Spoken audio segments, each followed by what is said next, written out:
mengganggu waktunya sebentar. Hari ini saya ingin wawancara Bapak terkait dengan tugas saya sebagai calon penggerak untuk ini menanyakan tentang ini materi di modul 3.1 ini tentang pengambilan keputusan yang berbasis nilai-nilai kebajikan. Apakah Bapak bersedia dengan wawancara? Oke, terima kasih Bapak atas waktunya. Gini Bapak, yang saya tanyakan, apakah selama Bapak menjadi kepala sekolah di sini, Bapak pernah mengalami suatu permasalahan atau kasus itu misalnya? Kasus itu ya pasti ada. Ya, itu kasus yang terjadi di sekolah itu rata-rata ya itu apa yang dilakukan. Oke, boleh dengan ceritakan Pak salah satunya mungkin kasus itu yang paling menonjol di sekolah ini. Kalau di SD waktu itu ini permasalahan yang sering terjadi di masyarakat itu masalah kedisiplinan anak-anak. Karena anak-anak ini rata-rata di SD waktu itu orang tuanya bekerja keluar kota, kuliah di luar Jawa. Jadi mereka anak itu ikut neneknya, sehingga mungkin kurang perhatian, datang sebentar lambat, kurang aturan. Sebenarnya saya ingin menegakkan disiplin di sisi lain, tapi juga kasihan. Itu repotnya di situ juga. Gini, selama ini bagaimana jenengan mengidentifikasi kasus-kasus yang merupakan dilema etika atau bujukan moral? Selama ini bagaimana jenengan mengidentifikasi kasus-kasus yang merupakan dilema etika atau bujukan moral? Berdasarkan kasus tersebut terjadi dilema etika itu ditandai dengan pilihan yang semua benar. Jadi antara dilema etika dan kedudukan moral ini karena tidak ada badan hukum, itu ini termasuk dilema etika ya. Jadi ini sama-sama sulit. Sulit lah. Iya. Repot untuk menentukan keputusan sulit karena sama-sama. Satu sisi kasihan ya karena kurang perhatian dari orang tua. Tapi di satu sisi kita sebagai guru dengan sebagai kepala sekolah harus menegakkan kedisiplinan ya. Iya, berarti ini termasuk dilema etika ya Pak. Iya. Selama ini bagaimana jenengan menjalankan pengambilan keputusan di sekolah? Terutama untuk kasus-kasus di mana ada dua kepentingan yang sama-sama benar atau sama-sama mengandung nilai kebajikan tadi, Pak?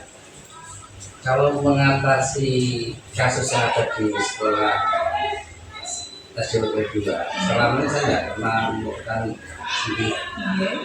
Lalu saya musyawarah dengan Bapak Ibu yang mungkin ada perbedaan apa sehingga keputusan kita ambil itu memang keputusan terbaik.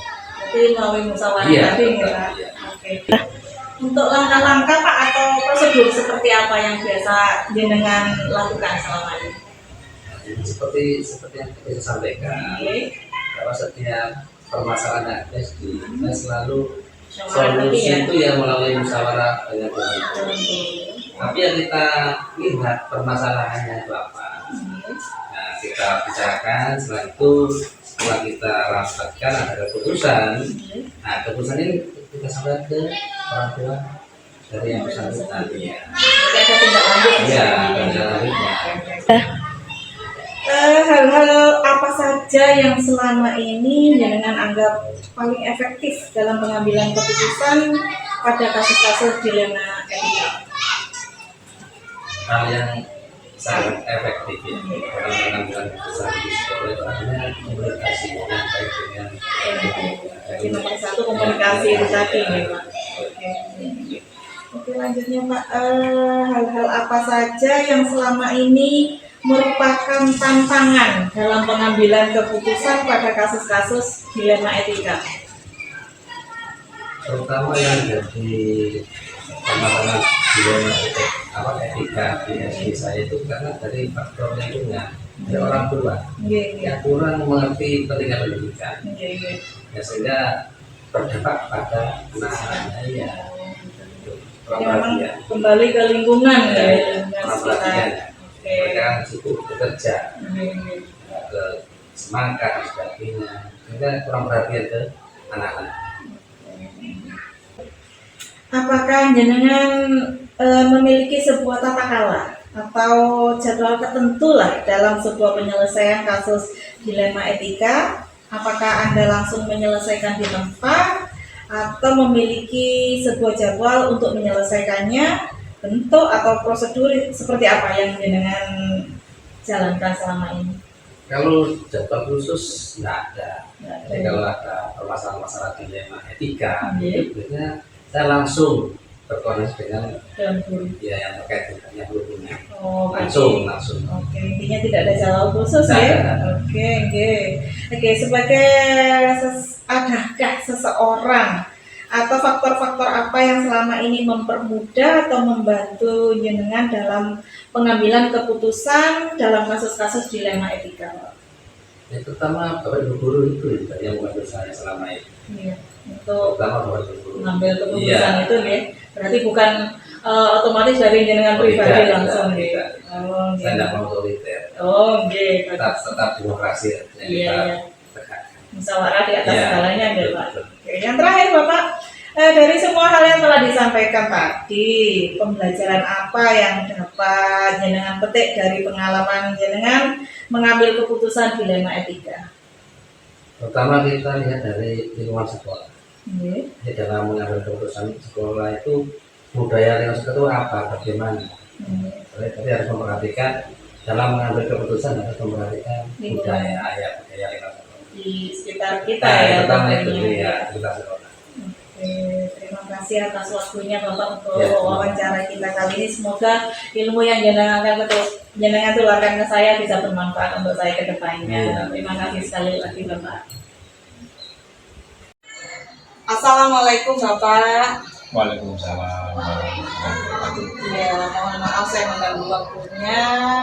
Hari ini saya ingin mewawancari Bapak terkait dengan tugas saya sebagai calon guru penggerak di modul 3.1 ini, yaitu tentang pengambilan keputusan yang berbasis nilai-nilai kebajikan. Apakah Bapak bersedia saya wawancarai? Sekian. Jadi kalau begitu terima kasih Bapak. Yang ingin saya tanyakan Bapak, apakah selama Bapak menjadi kepala sekolah, Bapak pernah mengalami suatu permasalahan atau kasus gitu kan? Ada. Ada, oke. Boleh jenengan ceritakan Pak, kasus seperti apa ya?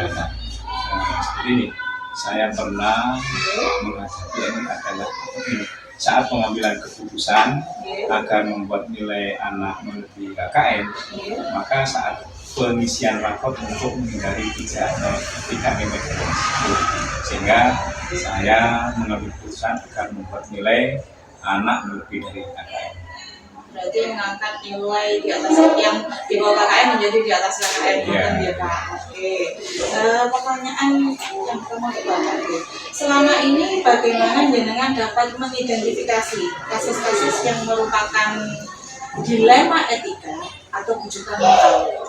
Nah, begini, berdasarkan kasus tersebut, bukan adanya dilema etika karena harus memutuskan di antara pilihan yang sama, yang menjadi alasan yang masuk akal, sehingga untuk mengidentifikasi antara dilema etika dan rujukan moral dapat dilihat dari alasan pembuatan keputusan.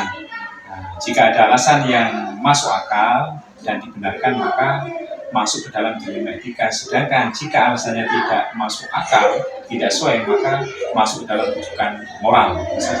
Oh, gitu nih Pak. Oke, selama ini bagaimana jenengan menjalankan pengambilan keputusan di sekolah, terutama untuk kasus-kasus yang dimana ada dua kepentingan yang sama-sama benar tadi Pak, atau sama-sama mengandung nilai kebajikan Pak?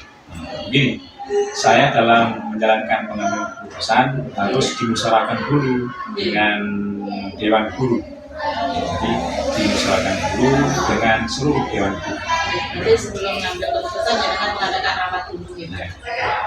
Langkah-langkah atau prosedur seperti apa Pak yang biasa Anda lakukan, yang biasa jenengan lakukan selama ini? Langkahnya begini, di antaranya yang bisa saya lakukan adalah mengajak guru, yakni untuk berdiskusi atau wawancara melalui rapat secara internal dalam kelas. Jadi diskusi dulu kadang ya Pak. Hal-hal apa saja yang selama ini jenengan anggap paling efektif dalam pengambilan keputusan pada kasus-kasus dilema etika ini? Dalam mengambil keputusan, hal yang dianggap efektif, saya mengambil keputusan adanya tindakan preventif sebelum terjadi permasalahan.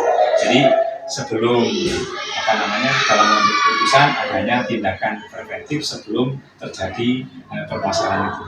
Berarti mencegah dulu ya Pak, Iya, lebih iya. baik ya. Iya. Oke Pak, hal-hal apa saja yang selama ini merupakan tantangan dalam pengambilan keputusan pada kasus-kasus dilema etika? Tantangannya adalah dalam mengambil keputusan adalah kurangnya ketegasan jika dihadapkan dengan persoalan yang melibatkan kemanusiaan. Jadi sekali lagi keputusan adalah kurangnya ketegasan jika dihadapkan dengan persoalan yang melibatkan kemanusiaan. Seperti contoh kasus yang tadi jenengan sebutkan tadi ya Pak nih. Iya, iya. Kalau nggak diangkat kasihan, nggak naik kelas, tapi kalau diangkat juga ada rasa ketidakadilan ya Pak untuk siswa yang lain. Jadi memang serba sulit ya untuk mengambil keputusan. Oke Pak, untuk pertanyaan selanjutnya, apakah jenengan memiliki sebuah tata kelola atau jadwal tertentu dalam sebuah penyelesaian kasus dilema etika? Apakah jenengan langsung menyelesaikan di tempat atau memiliki sebuah jadwal untuk menyelesaikannya? Bentuk atau prosedur seperti apa yang jenengan jalankan? Begini, jadi tidak ada jadwal khusus dalam penyelesaian kasus dilema etika. Karena apa?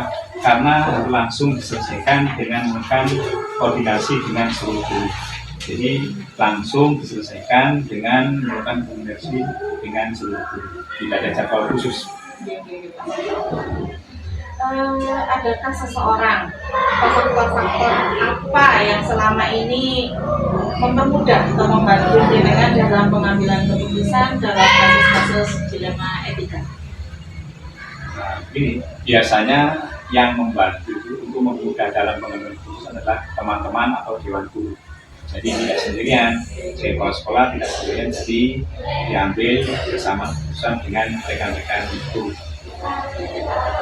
Dan yang terakhir Pak, dari semua hal yang telah jenengan sampaikan tadi, pembelajaran apa yang dapat jenengan petik dari pengalaman Anda dan pengalaman jenengan mengambil keputusan dilema etika?